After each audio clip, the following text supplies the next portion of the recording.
college never taught me that, my parents never taught me because they didn't know.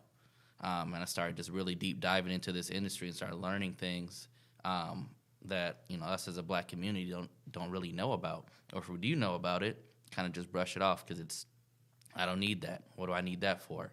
Things like that. This topic is something I've become increasingly more passionate about just because I've seen the need for it. Yeah.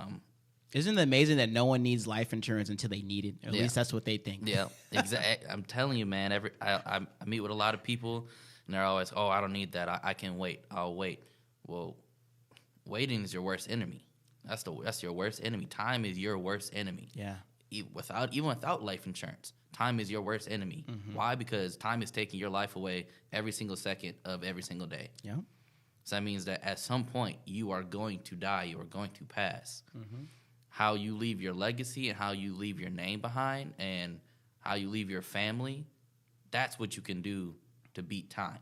You can beat all this by just putting something in place, having a plan. And it's not one of those things that it's a long, drawn-out process. It's not something that, you need to think about every day, all day. It's a one-day thing. And once I'm done with it, I'm done. And I know that my family is good.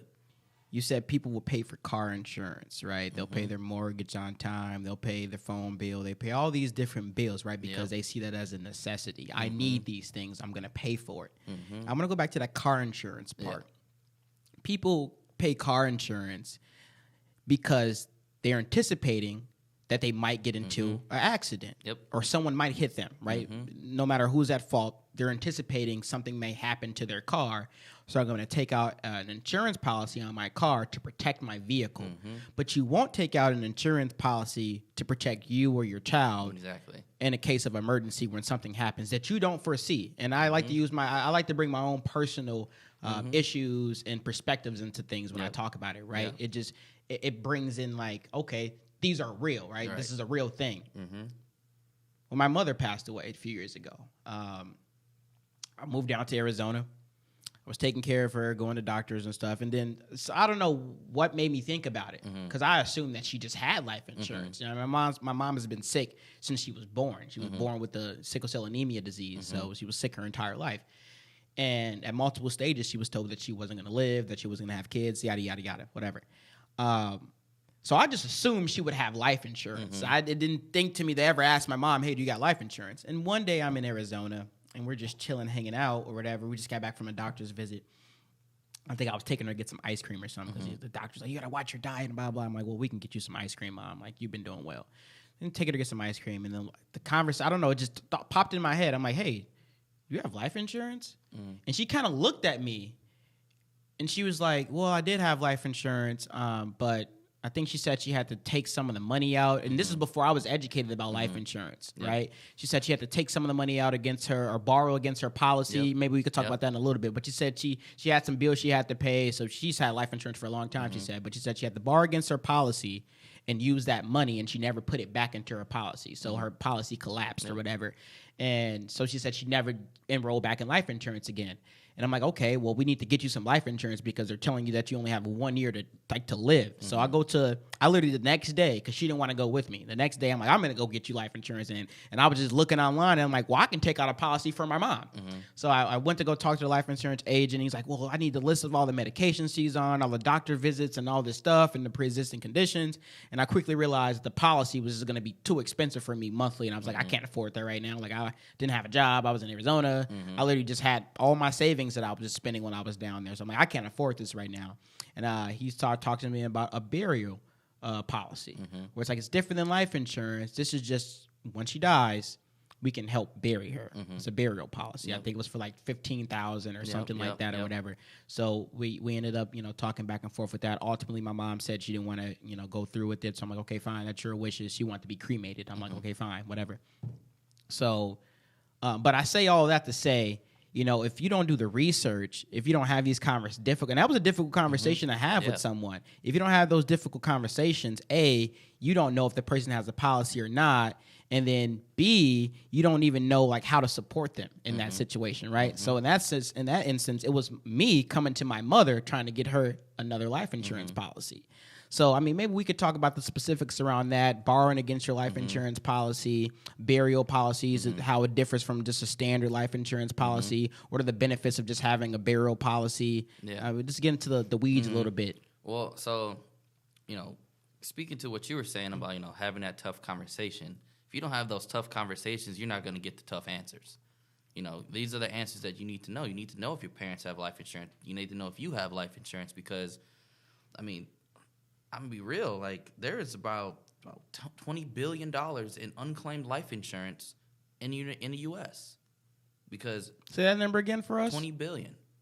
It's a large number. I could be off, but trust me, it's in the billions. Estimate. Don't hold him to that. Yeah. Estimate 20 billion. Don't hold him to it. And the reason why is because people aren't having these conversations. People are not having these conversations, and if you're not having these conversations, these insurance companies are right. No one's gonna come knock on your door and say, "Hey, I got a $500,000 check for you." Like nobody's gonna do that. They're anticipating that you spoke about this. The agent talked to the kids, things like that. So if you're not having these tough conversations, you won't know. You don't know what you're entitled to.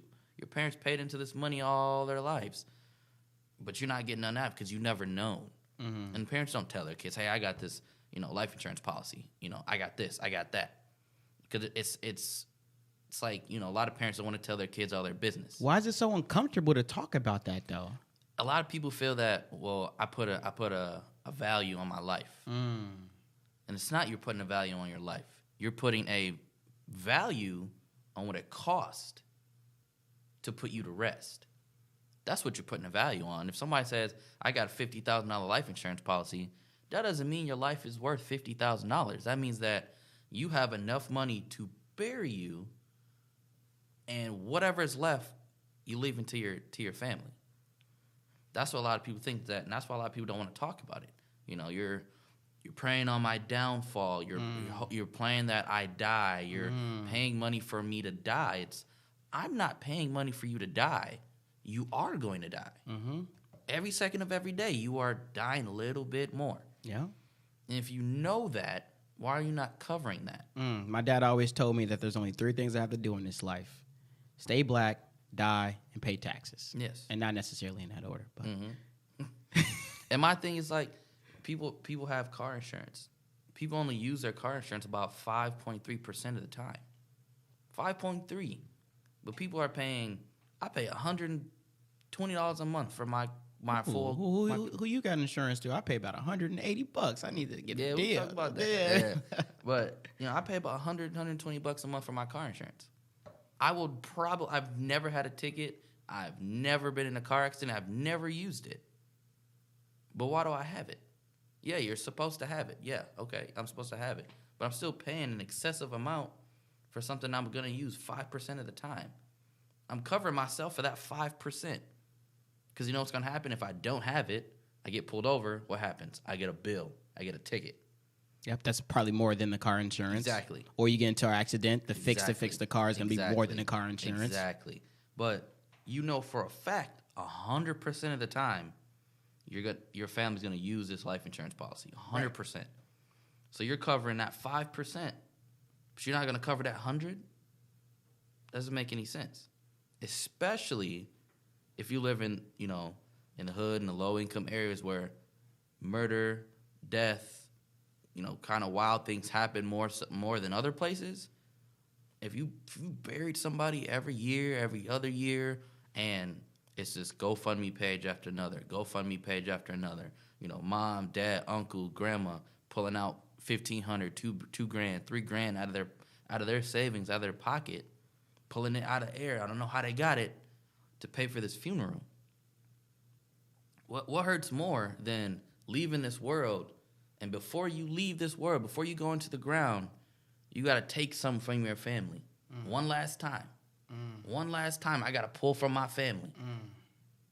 I'm already dead, but you still paying for me. Instead of, I'm leaving this earth. Let me give back to you. It doesn't matter if you're a murderer, if you're this, if you're that. It doesn't matter. Well, I was on this earth. I left you behind. I want to leave you with something. Mm-hmm. Here's my burial is paid for. You don't got to worry about it. Because the worst part about it is you have to grieve for that person's loss, and you got to come out of your pocket for money that you don't have. Suffer financially. That's double stress. Mm-hmm. That's double stress. That's unneeded. Mm-hmm. Unneeded for the cost of a Buffalo Wild Wings meal. Mm. The cost of don't break it down like that, Stevie. Wow. A Buffalo Wild Wings meal. Medium wings, a drink, and an appetizer. Boom, right there. That's your life insurance policy right there. For the month. You good For the month, you're good. People go to the bar and they spend $400 or $500, to get drunk. On a weekend. On a weekend. Just one weekend. Don't forget, there's 4 weekends in a month. Mm-hmm. You're doing that every other weekend. You telling me that you're not going to be just as drunk if you spent $480 a month or $450 a month instead of $500? That's your life insurance right there. Getting a policy doesn't mean you have to sacrifice your lifestyle at all. You don't have to sacrifice nothing about your lifestyle at all, but you know that you're covered.